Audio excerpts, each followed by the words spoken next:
अध्यात्म विज्ञान कोई धर्म या संप्रदाय नहीं है, ये स्पिरिचुअल साइंस है जो कुदरत के कानून पर आधारित है।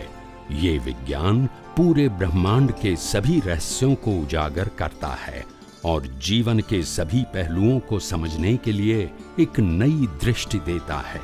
इसी को आर्ट ऑफ विजन कहते हैं, दुनिया को देखने की एक नई दृष्टि, जो अध्यात्म विज्ञानी परम पूज्य स्वामी श्री कमलेशानंद जी के निर्देशन में सनातन सत्य का अनुसंधान कर हमारे जीवन को प्रकाशित करे।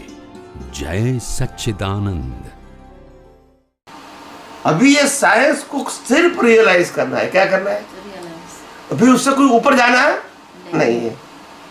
आपकी दृष्टि में एक बार सेट कर दो मति ज्ञान। क्या बताया? मति ज्ञान। और फिर बाद में you can apply and realize, apply and realize, that's it। और कोई चमत्कार की बात नहीं करनी है, वेरी सिंपल। इसमें कोई कंफ्यूजन की बात ही नहीं है। No confusion at all and no puzzle at all. कोई पजल भी नहीं है, न रॉन्ग है न राइट है, यहाँ कोई व्यू पॉइंट ही नहीं है। फिर जो भी बात है वो यूनिवर्सल ट्रूथ है। यू बिलीव इट और not, but the principle is the same. आज हजारों लाखों करोड़ों लोग नहीं मानते पुण्य जन्मों, क्या नहीं होगा? आज कर्म के सिद्धांत को कहीं लोग नहीं मानते, क्या कर्म नहीं लगेगा? सफरिंग तो हमारे सामने ही कर रहा है। उनके मानने न मानने से कुदरत का कानून चेंज नहीं होगा। वो नहीं माने तो भी सफरिंग ही रहेगा और वही कानून उसको लगेगा और वही कर्म का फल भी उसको मिलेगा, माने या न माने। पुनर्जन्म होगा, माने या न माने। सबके पास कोई उत्तर नहीं है। कहीं लोग मेरे को मिलते हैं, कल एक हम वो जो चर्च के जो पादरी होते हैं ना, क्या कहते हैं, वो प्रेयर करवाते हैं, सर्विस क्या कहते हैं, फादर। हाँ फादर। तो फादर के साथ हमने बात किया। आपने पिक्चर नहीं आया, अभी नहीं आया होगा। उनके साथ मैंने बात किया यार, तो वो रीइंकार्नेशन में नहीं बिलीव करते हैं। मैंने प्रश्न किया, when you born in this world you got it the parents, brother sister, why? Is there any reason or random? कुछ तो रीजन होना चाहिए ना। मेरे को ये माता पिता क्यों मिला, ये भाई बहन क्यों मिला? आज तो मेरी कोई चॉइस है नहीं। मगर कोई भी रिजल्ट एग्जाम के बिना होता है, कोई भी इफेक्ट कॉज के बिना होती है। तो ये इफेक्ट आई तो कॉज तो होना चाहिए ना। और आप पैदा होते ही माता पिता मिला तो इफेक्ट तो पहला, कॉज तो पहला होना चाहिए ना, बाद में इफेक्ट आएगी ना। It is to be called rebirth. तो कुछ तो प्रिंसिपल होना चाहिए ना। आज हम नहीं समझ पाते, मैं मानता हूं, मगर अगर अनुभवी ज्ञानी है तो they explain as it is. तो अगर आप समझने की कोशिश करो तो समझ में आएगा, ऐसा नहीं कि नहीं आएगा। भले पहले बुद्धि से आएगा, बुद्धि से, फिर धीरे धीरे आपकी लाइफ में प्रैक्टिकल होगा। जब आप सोचोगे तो बात तो सही है। जब पैदा हुआ तो इस शरीर को जन्म दिया माँ ने और बड़ा किया माँ ने, और मैंने तो माँ बाप तो मांगे नहीं थे, फिर मेरे माँ बाप ने मेरे को भाई बहन दिया।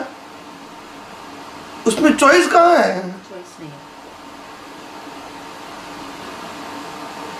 हर रोज जो संजोग मिलता है, चॉइस कहाँ है? एक सुखी घर में पैदा होता है, एक गरीब घर में पैदा होता है, दोनों को सफरिंग है। सुखी को और ज्यादा चीज चाहिए, उनका दुख है, और दुखी को सुखी जैसा चाहिए, इसीलिए वो दुखी है। सब दुखी है। और हमको सुख दुख की अनुभूति से मुक्त होना है, सुख दुख के भुगतान से मुक्त नहीं होना है, और मुक्त हो नहीं सकते हैं मगर अनुभूति से मुक्त। अनुभूति हमेशा लाइव में होती है और भुगतान हमेशा मैकेनिकल को होती है। लिसन केयरफुली, भुगतान is a part of mechanical and realisation is a part of live. Live में नहीं होना चाहिए, मैकेनिकल में तो होगा ही, चाहे वो राम है, कृष्ण है या महावीर है। So suffering and realization both are the different things. Realization is your life part. At that part, you create the new cause for the next one. और वही अगर उसके अंदर सही विज्ञान है तो अज्ञान को इरेज भी कर सकते हैं।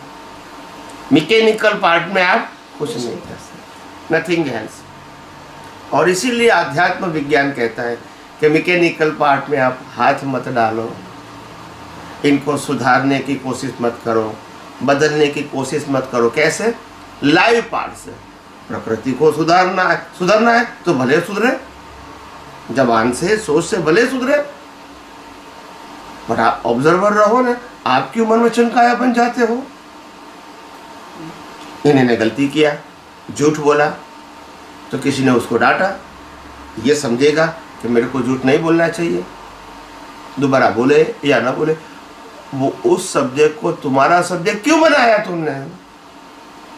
जब पहली बार झूठ बोला तब भी तुम्हारा सब्जेक्ट नहीं था, किसी ने डांटा तब भी तुम्हारा सब्जेक्ट नहीं था, फिर उन्होंने चेंज किया झूठ नहीं बोलना तब भी तुम्हारा सब्जेक्ट नहीं था, फिर दोबारा झूठ बोला तब भी तुम्हारा सब्जेक्ट नहीं है। क्यों सब्जेक्ट बनाते हो?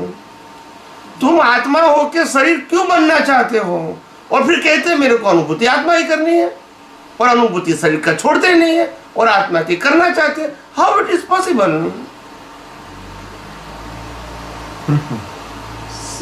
जब एक माँ एक बच्चे को जन्म देती है और उसको संस्कार देती है, बड़ा करती है, तो जो भी संस्कार उसको देती है, अच्छी बातें सिखाती है, तो सम टाइम बच्चे एग्री नहीं करते हैं अपने माता पिता से। नहीं, छोटे होते हैं तब भी नहीं एग्री करते। कोई बात नहीं, बोलिए। उनको डांटना, उनका अपना तरीका होता है उनको बड़ा करने का। तो क्या वो भी एक टीचिंग में जाता है, as a teacher, as a guru, और उसमें भी वो चार्ज करते हैं?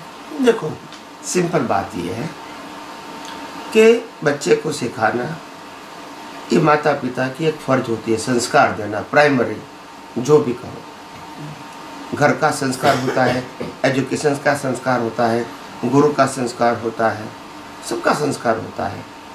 बड़े लोग भी उसको गाइड करता है, इट्स ओके। मगर इसका मतलब आप ये मत समझो कि आपके गाइडेंस से जो कर्म फल लेकर आए हैं वो बदल जाएगा। वो समझने की गलती मत करना। आप समझे? कर्म फल is connected with the action of mind, speech and thought. तो वो चीज नहीं हो सकता है। संस्कार दे सकते हैं, इससे ये बच्चे को सही क्या है गलत क्या है वो समझ सकते हैं, मगर वो भी अपने मन वचन काया को बदल नहीं सकते। उनका एक सवाल ही नहीं है।